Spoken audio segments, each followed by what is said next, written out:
Bonjour à tous et bienvenue dans notre calendrier de l'Avent. Nous sommes à notre 4e jour et aujourd'hui nous allons nous poser la question: êtes-vous au bon endroit? Je vous encourage à ouvrir votre Bible et à lire 2 Samuel, chapitre 11, versets 1 à 27 et à méditer sur ce passage. Je vais vous lire le verset 1 qui nous dit: « Et il arriva, après la fin de l'année, au temps où les rois sortent se battre, que David envoya Joab et ses serviteurs avec lui et tout Israël, et ils détruisirent les enfants d'Ammon et assiégèrent Rabba. Mais David resta à Jérusalem. » Ici, David, devenu roi d'Israël, a choisi de rester chez lui, alors que c'était le temps où les rois partaient au combat. Cette décision de désobéissance entraîna des conséquences tragiques pour lui et sa famille, et faillit lui coûter le trône.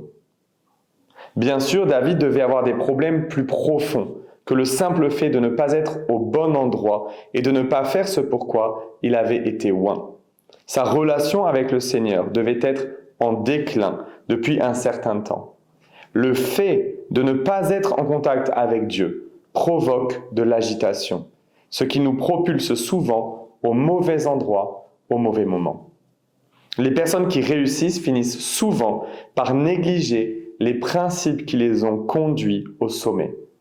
Quand Saül se voyait comme insignifiant, Dieu l'a élevé. Mais avec le succès, il perdit sa dépendance envers Dieu. Salomon connut une trajectoire similaire. Il débuta avec humilité et fidélité, mais le succès finit par l'éloigner de Dieu. David également, en atteignant un haut niveau de réussite, se retrouva moins dépendant de Dieu. Il n'avait plus à mener ses batailles. D'autres s'en chargeaient pour lui. Libre de renforcer sa relation avec Dieu, il choisit au contraire de s'en éloigner. Les épreuves ne sont pas le vrai test de ce qui est en vous, car tout le monde cherche Dieu dans les difficultés. Le succès est le vrai test. Gardez votre communion avec le Seigneur comme priorité, en tout temps, pour préserver le succès qu'il vous a donné.